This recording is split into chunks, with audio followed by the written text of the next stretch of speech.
Get the sorry about that address on. Just like,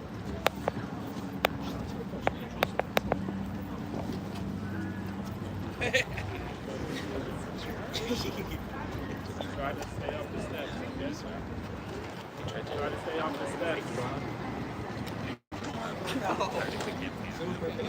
Yeah. I'll fill you in.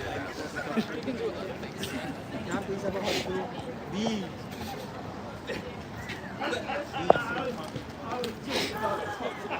That's what I'm talking about. That's what I'm talking about. One right here too. That's what I'm talking about, homie. That's what I'm Can we talking make about. sure giving space and egress and all those things?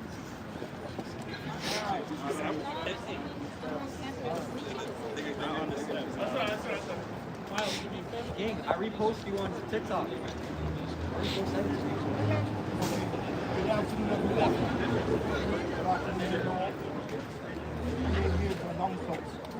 Not on the steps.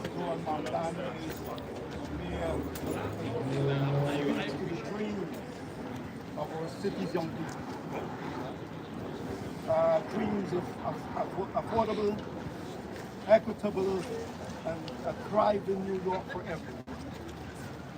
It stands for real affordability, more affordable housing, fair rents, and investments in transit, as well as education and childcare, so families can plan for tomorrow without sacrificing today. He believes equity is non-negotiable and will work to remove obstacles that hold people back, ensuring that every neighborhood in the 5 boroughs has the opportunity to thrive. Doran's vision for the city is one for good jobs and training, where safety and dignity go hand in hand with prevention, mental health support, and accountable leadership, and where climate smart, community-centered infrastructure creates both opportunity and resilience. To the young people listening, your energy, your ideas, and your demand for a fair shot are the reason that you and all New Yorkers should vote for Zoran Mamdani. This campaign is for you, and this city will be a better place to live in for all of us. I would like to introduce to us now Pastor Dr. Dietrich Blue.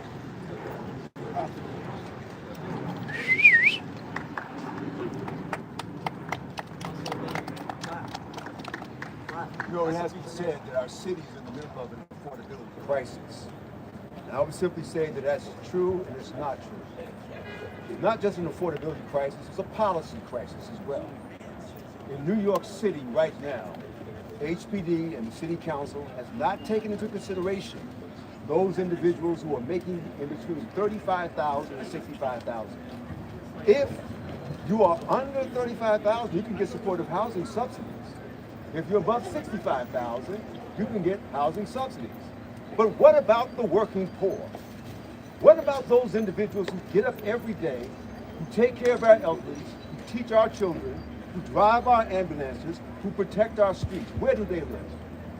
About 70% of those who are, 30% of our population, 30% of our workforce fits into that category. 30%. 70% of those are people of color, the black, the brown, and the Asians. We not only have an affordability issue, but we have a policy issue. HPD and the new mayor of the city of New York must address this crisis. I believe that if we stand together as a people, we can make a difference.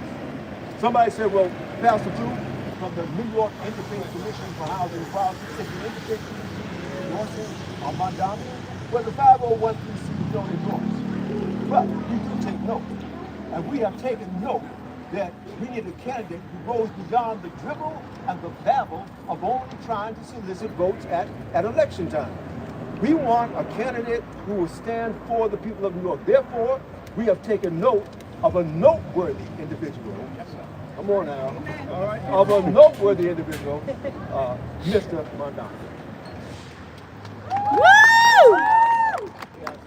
And now, without further ado, I would like to bring to you guys a leader. I extraordinary business. Give to you, Bishop Orlando Finley. Good afternoon. It's very simple. If you live in New York City, you know that New York City is an expensive city. Frankly, it's a city that we can't afford. Our members can't afford. Our people can't afford. And that is one of the many reasons we are standing here today. I'm standing here today to throw my full support behind Assembly Member Zoran Mandani to be the next mayor of the city of New York. We have met with him over and over and over. He has heard us, he has answered our questions satisfactorily. And we believe he will be a great mayor. And so we're going to do what we can to help him to become mayor. And then not go back to sleep, but help him to govern and run this city to make sure that New York City is affordable for all. So it is my pleasure to introduce the Democratic Committee and the next mayor of the city of New York, Assembly Member Zoran Mandani.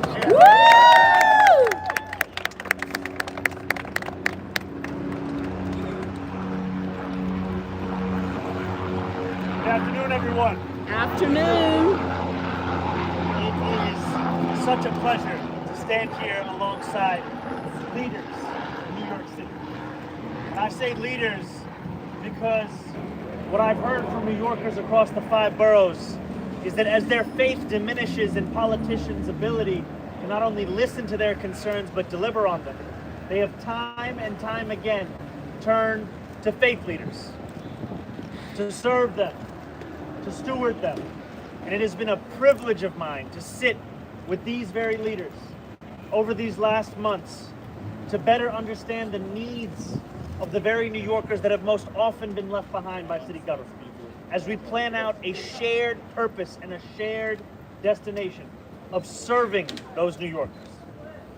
And I want to say thank you, not only first and foremost to Bishop Finlater for being here for the endorsement. I want to say thank you, and you'll bear with me, I have many names to say. Not only for the many around me, but also the many who have sat with us in these conversations. Pastor James Richmond, Bishop Lorenzo Williamson, Pastor John Williams, Pastor Julian LeBlanc, Pastor Raphael McGivelry, Reverend Joseph Chukwu, Pastor Faithlin Morrison, Pastor Carlos Haynes, Bishop Baden Grant, Pastor Zulima Cox, Pastor Jersom Harold, Pastor Luke Pierre. These pastors, these reverends, these bishops, alongside my colleagues in state government, Assemblywoman Rodneyce Bishat Hermelin, Assemblywoman Monique Chandler Waterman. I always have to say Mr. Skinner's name as well, who stands here as a proud leader of Caribbeans for Zoran. Because when I stand here, I think of Proverbs 11:14. For lack of guidance, a nation fails, but victory is won through many advisors. And I know that I will only succeed in City Hall at building a more affordable New York City, at restoring the people's trust in a democracy, and in making our city worthy of the great people who call it home, if I am surrounded by great leaders and advisors myself. And that is why I am so proud to stand alongside these members of the clergy today. Because what I see in them are the lessons that too often politicians turn away. The lessons of how to serve. The lessons of how to put people before oneself. And the history of why so many have lost so much faith when it comes to politics. They have shared heartbreaking stories with me. It was with a pastor only a few weeks ago in East Flatbush that I learned of how he went to 26 Federal Plaza with a member of his congregation. How he stood up for her when no one else would. How he was the one who put her under his arm and sprinted her through the doors to a waiting elevator, her feet never touching the ground, so that she could not be taken by ICE. That was a politician who did that. It was a pastor. And I hear from these members of the clergy about congregants who are afraid to go to work, afraid to go to school, afraid to go to church. And they are afraid because of an authoritarian administration. And they are also afraid because of affordability crisis. A crisis that is demanding them not work just one job, not just two, but three oftentimes. And I recall one of the last times we sat and met together, the pastor whose church it was told me that he drove 2.5 hours to open that church for us that morning. 2.5 hours because he could not afford a place to live in this city. How can we call ourselves proud of a city and the service of it from our politics when even our faith leaders can't afford to live in that same city? And so I stand here alongside members of the clergy who are joining this movement, a movement to deliver the affordability agenda. And they are joining it because we know we have every intention of fulfilling each one of these commitments. Because as mayor, I want to make it easier for our communities to flourish. We want affordable housing. We want universal childcare. We want community investment. We want genuine public safety. And we don't just want these things, but we will work for these things. Because James 2:14 tells us, faith without works is death. And it is time for work. And that is what I stand here to say, surrounding myself with those who have done the work, is that now we are finally going to bring it from these very churches to City Hall to ensure that as we return affordability and dignity to the lives of every New Yorker, we make clear that in this city, we can afford to be free and to be fed. And we will live up to those words in the work that we do. And I am proud and honored to have the support of these incredible leaders alongside me. Thank you so much. Yeah. Do the work. Do the work. The pastor will take questions too. The pastor will take questions as well. Yeah, go ahead, please. Oh, please. Oh, Hazel, member. And for some of the pastors, I know some of you had previously supported Andrew Cuomo, who's still in the race, albeit on the independent line. Do you want to talk about some of your the thought process that went into switching support to Senator Mondano? We supported the Democratic nominee. Well, onto the mic. We supported the Democratic the TV nominee. needs it. They gotta have you go all the way in. We're supporting the Democratic nominee. It's that simple. We're supporting the Democratic nominee. Have you spoken to the former governor at all about? No.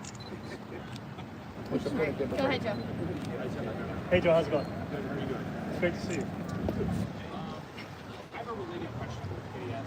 So, in Cuomo, one of the majority of black voters in the primary, I'm curious in your travels since then, what have you learned about why that's the case and where you done that?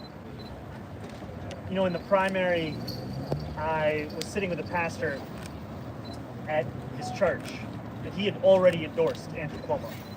And he still agreed to have a meeting with me. And I asked him in the meeting, why? He said, I endorsed Mario's son. And I endorsed him because Mario was good to us. And I've met many New Yorkers, especially older black New Yorkers, for whom the legacy of Mario Cuomo is one that looms large. And I do not begrudge any decision made in the primary, because for many New Yorkers, the question as it pertained to me was who for much of that race. We started the race at 1%, and I actually saw the Emerson poll. When we were at 1%, we were literally tied with someone else, anyone else.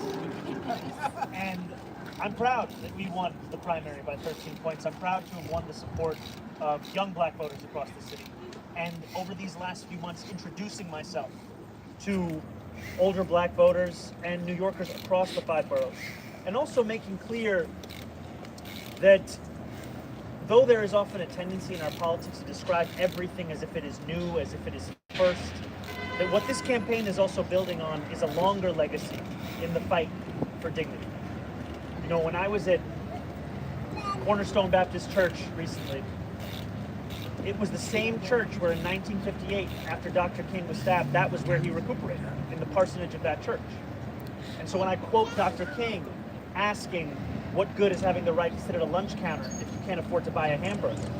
I'm also quoting the words of someone for whom home was in the many churches I have been visiting. And similarly, when we were sitting, when Bishop Finlater had convened us in a church just a few weeks ago, there was a member at that meeting who was Guyanese who stood up and spoke about his resonance with our politics because of Caribbean figures that had been standing for that same fight for dignity, whether Michael Manley or Walter Rodney. And so making clear that this is part of a larger legacy, a longer legacy, It is not something we're introducing, rather, it is something that we are building upon to deliver for those same communities.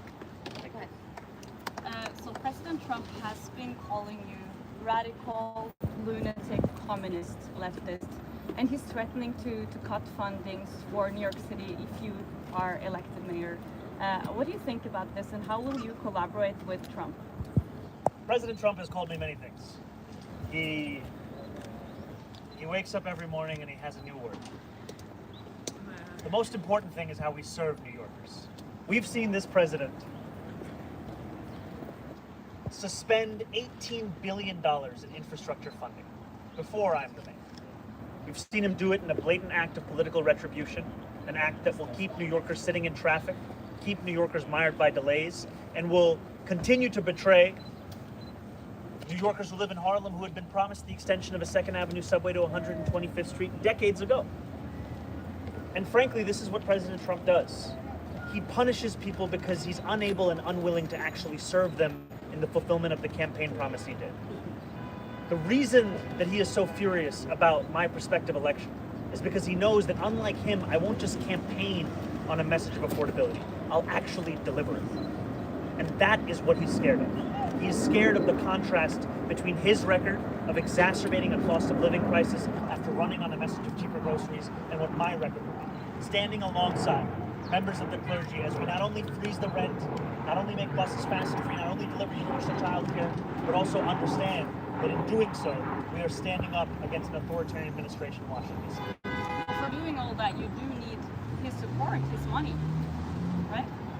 We will continue to receive funding from the federal government, and it's not because of President Trump's generosity. That's because it is the law. And just because he utters something does not make it the law. We will continue to hold him to account, like everyone in this country should be held to account, to that same letter of the law. And I have seen, as other leaders in this state, be it Governor Hochul, Attorney General James, or be it across the country, have used the courts to ensure that we hold President Trump and his administration to account for the money that is owed to the city.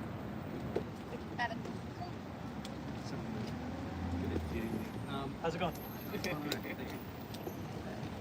You mentioned work. Can you talk a little bit about your search for a police commissioner? Have you gotten to a short list of Commissioner Tisch on that short list? I've said through the primary, and it continues to be true, that I'm actively considering Commissioner Tisch.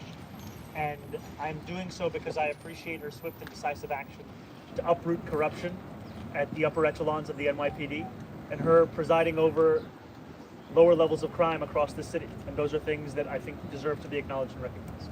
And as soon as I have any personnel commitments, I'll be sure to let you know. All right, thank you, everybody. Thank you all so much.